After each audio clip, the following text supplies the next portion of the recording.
All right, hey, Coach Burke. Thanks for doing this 2022 season preview. I just have to say we have come a long way, baby, you and I. And I just wanted to go a little bit down the memory lane because I started going through my old emails, and I first emailed you a week after you won the national championship. And you were still in the middle of all the ticker tape parades and stuff, which hopefully you've been doing quite a bit of still. You still got another few weeks of celebrating like we're the national champions. And I think at the time when I reached out to you, I had like 6 subscribers, and I didn't think you would respond, and you responded, and you were the beginning of what I'm just sort of stunned with. Like, I've done 60 interviews with different coaches. There's like 405 subscribers, which is kind of absurd in of itself. And I think you were the catalyst for it. So part of that is, how appreciative I am of you taking a chance on some guy. Like, what did you know? So again, thanks for that.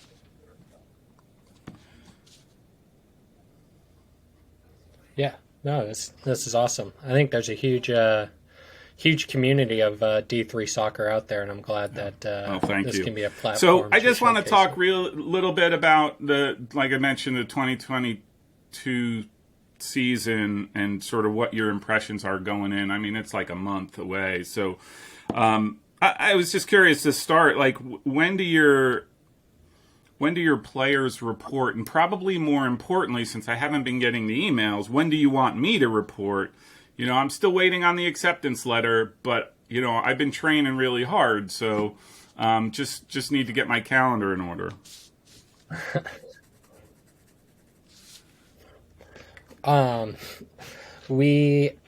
It's all dependent on your first game. We report the 22nd of August, and the first day of training is the 24th. And I believe our first game is the first Tuesday in September. Forget the actual date, but yeah, it's fine. It doesn't seem to stop, does it? I mean, it's astounding from where again. It just seems like yesterday. But so that I'm just curious too. Like, what's your first day of training generally look like? I mean, is it fitness? Do you play? Just some insight into that.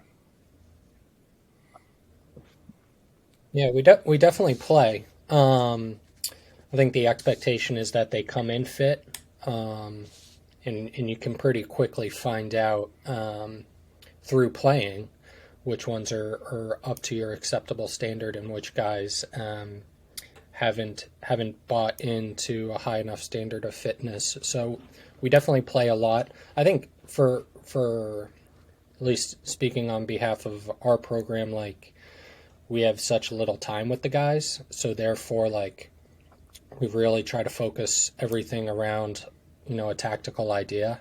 So, like, we'll get right into how we want to play in possession, and the next day how we want to play out of possession, and then introduce additional principles in the days after that. Then you have to do transition play. You have to do scenario play, set pieces. So because preseason is a week and a half, you know, you really don't have time to only do fitness per se. Like, I think we try to get fit by playing, and when we're playing, we're focusing on a principle of how we want the team to play this year. I mean, that's interesting. So, you're still heavy tactics, even through your training, right? Is that accurate? Like, you're trying to get these guys to play within the tactical framework, rather than sort of loading it up in whenever you can during the spring or what have you. Yeah, well, I think most coaches would agree. Like, the way you train should try to replicate how you want to play in the game. And again, since we have such limited time, we need to quickly, as a team, come together and figure out, all right, this is how we want to play this year. And you can manipulate exercises and drills and what have you to add fitness and components like that.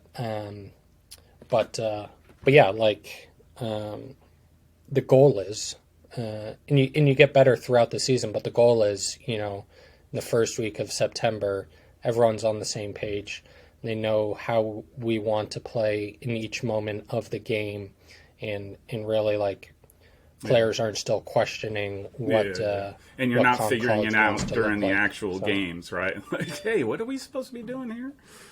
Hey, with that in mind, like what sort of are your expectations for this year for the team? Like I said, you're one of two coaches in Division III that won a national championship last year, right? Like on the women's side, Jamie Gunderson. But what knowing that, like, and your standards are already super high, right? I get that, but what do you hope for the fall? Yeah, we talked a lot in the spring about managing expectations, but also just talking about, hey, next year is a brand new team.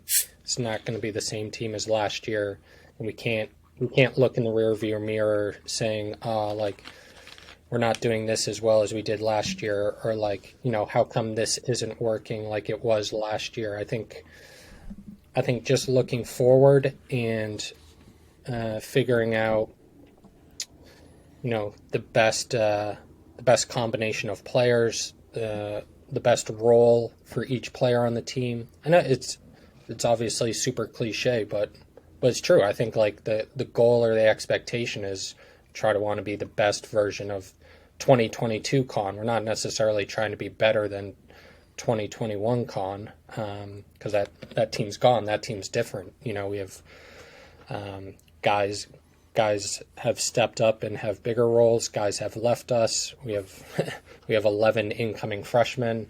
So, but yeah, I think we want to be competitive. We want to try to win every game we play. We want to give every team a very tough matchup, and I think since I've been at Con, we still haven't won an SCAC championship. So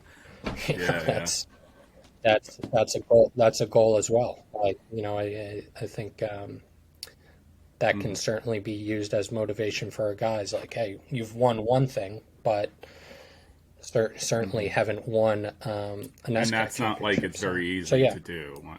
Knowing the NESCAC, but hey, so I was looking at your roster, and you've only graduated 3 players. So, I mean, you got to feel pretty good about sort of, from a roster standpoint, your maturity, like the leadership that you have.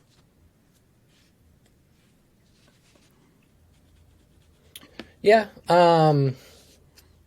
Listen, I'll say this. Like, I think when you don't graduate that many guys like we did, I mean, it's all perspective. It can be a blessing and a curse. Like,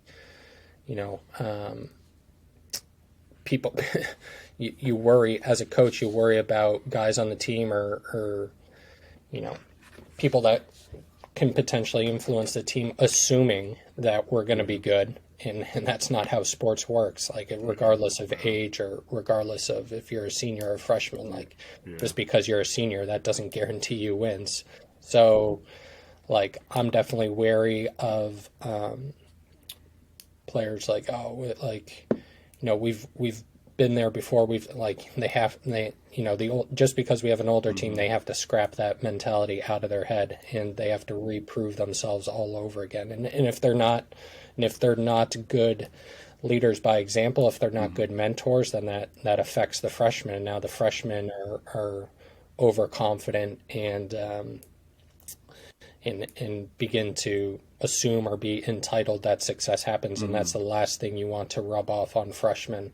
So I think we have good experience, but yeah, I mean, probably the theme that I'm gonna say in this podcast, it's no rear view mirror. It's a whole new season. It's a brand new team. We have to come together, and I think the reasoning for even though we only graduated 3 guys, you would assume that the recruiting class would be really small, but I wanted the squad to be more competitive. I didn't want the guys going abroad, the juniors doing internships, coming back to campus and being like, there's only 3 or 4 freshmen safe. coming in here. My spot's guaranteed. Like, I think what I've tried to learn from the College of Landscape, most top programs, what I've tried to emulate is there's 3 guys per position, and they're all pretty equal to each other, making each other better, healthy competition, not taking it personal. So yeah, a lot of experience, but we'll see. We'll see how things shape out. Is there's definitely no given that just returners equal success, because like we won the national championship and none of our seniors from COVID, the COVID year, none of our seniors came back. That's why we only had 3 seniors last year. Yeah. But yet we found a way to be successful. So other teams that are younger than us can certainly. You mentioned you're well. bringing in 11 freshmen to keep or make the squad more competitive. I mean, what does that class look like? Do you think you have players that are going to have an immediate impact in that group? Yeah. Oh, that's always the hope. You never really know. Every coach would tell you recruiting's an imperfect science. But yeah, it's as at most D3 schools, you try to turn over every rock possible, and really cast a wide net. I mean, the guys that we have coming in play everything from USYS, prep school, ECNL, MLS Next. I mean, we have guys from now in club soccer. There's a million different leagues, and we have a guy coming from each league probably. But yeah, I think the goal was to strengthen per position, and whether the freshman wins out that position or not, like that's up for them to prove and to earn. But I think the goal was to bring in guys that have a realistic shot to get themselves on the field right away. Like in my opinion, you don't want to be bringing in freshmen that are going to take a year, 2 years, 3 years to develop. I mean, it might happen, and that's how it happens. But you want to bring in freshmen that can really push the envelope right away and kind of have the mindset that I'm going to take that jersey. On the other end, do you have any? I mean, you already had some junior leaders on your team. I mean, some great talent that you could tell just the team sort of rallied around. But do you have any upperclassmen that you're sort of expecting them to step up even more and lead the team? Good question. Yeah, the first one that comes to mind is Oliver Pino-Chan. So he'll be one of our captains. The two guys returning for an additional year will be Steve Jonas and Augie DeGera. But the one that people probably know less about in the D3 world is Oliver Pino-Chan. So Oliver missed the entire season last year. He pulled. Oh my gosh! He tore his hamstring against Bates, which was the second game of the season, and he came back at the end of the NCAA tournament, but was probably 50%. But Oliver is going to be a captain this upcoming year because just tremendous attitude, like really a team first guy, great mentor. Embodies the core values, and so I think it can be a great, especially after watching his teammates win the national championship and more or less being sidelined, it's an awesome opportunity for him to kind of galvanize the team, have a bigger role in the team. And I think ability-wise, he's awesome, but more importantly, character-wise, it's awesome. So hopefully he gets his name out there this year. Sam Maidenberg is a great goalkeeper, fits the profile for what we want in terms of decision making out of the back and the ability to distribute. Just like the other seniors, though, he's going to have very stiff competition from Peter Sylvester and from TJ and from Manoli, the other goalkeepers.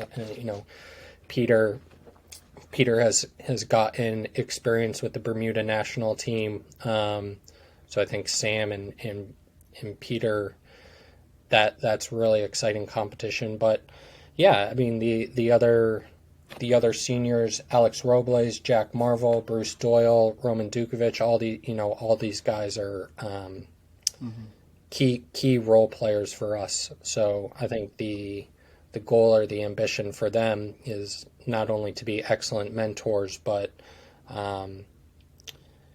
try to replicate what Augie and Steve did and get personal recognition as well.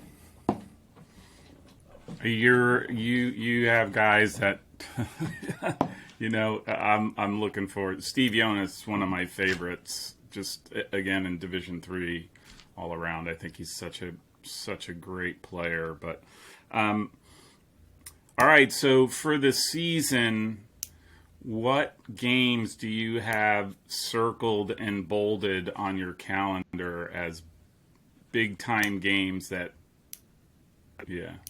and I know you're going to say probably Tufts, right? Like Tufts, Amherst, but I got to ask.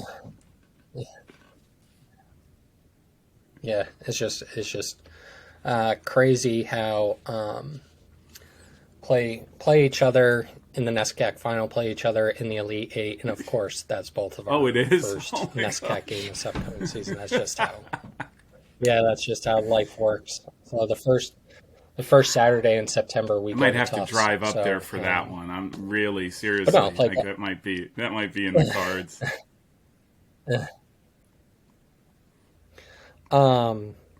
Like most coaches would tell you, the biggest game that we have circled is the first game versus Mitchell. I mean, this probably sounds silly, but last year we started 0-1 versus Wheaton. I'd love to not start 0-1 again. That was kind of stressful last year. So,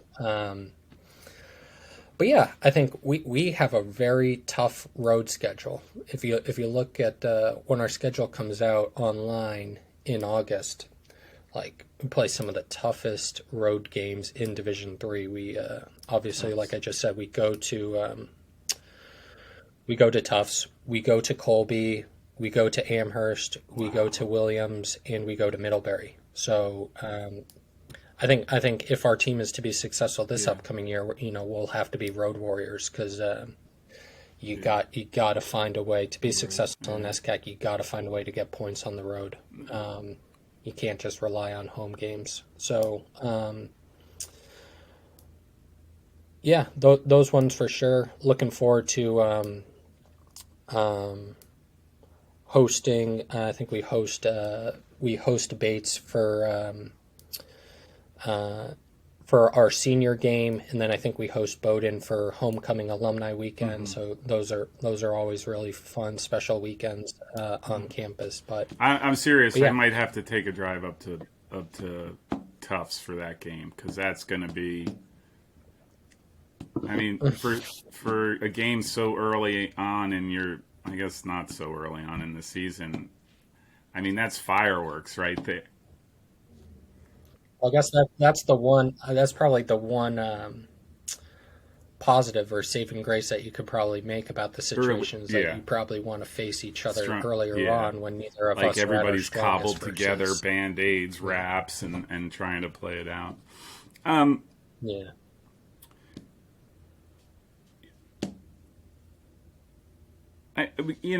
Just to wrap things up, because I know you got your you're doing a little kids camp, and so I'm really just cognizant of your time. You know, and I think it's probably not so unique maybe for a lot of teams, but just sort of, again, the national championship and all of the things that you accomplished last year and your team accomplished last year. What do you think is going to be your greatest, I'm going to say, internal challenge? Like, you know, the teams are going to be the teams that you're facing, but, you know, is it a mentality thing that you're concerned about, or, you know, fitness, that sort of thing? No, great question. Yeah, the ability to be resilient, you know, like what made us good last year. And again, I want to stop I want to stop comparing us to last year, but just me looking retrospectively, like we were good last year because we were resilient. We all, you know, we battled for 90 minutes. Again, like we lost the first game versus Wheaton, but then we go up to Maine and we're able to get 2 road wins. Like, you know, we lost to the Tufts in the NESCAC final. We were able to still get hot in the NCAA tournament. So like that, you know, that's college soccer in a nutshell, because the games are so thick and fast. Like you have to be able to bounce back. You have to be able to not let bad things compound and spiral out of control. So like, I'm really interested and curious to see, like, do the guys still have that chip on their shoulder? They still have that bite? They still have that something to prove? Like when things go wrong, do they stay unified and dogged? And yeah, because like we're guarantee you, it's 100% true that we're not going to go 16-0. We're gonna have bad games and we're gonna have losses. So like the ability to not let it affect us mentally is going to be the biggest challenge. Well, I'll be watching, right, and I'll be cheering because I'm a big fan of the way you guys play and whatnot. So with that, thank you very much. I wish you and your men like the best of luck this season. Really do appreciate all the support you've given, and like I said, you were the catalyst in a lot of ways. So appreciate it. And I hope you're so willing to have me on I totally will. I totally will. Season. Only to mock you, though. Like, I'll just be like, what? I thought you were all that. Oh. Yeah. Awesome. Thanks, guys. No, I really appreciate it. Thanks.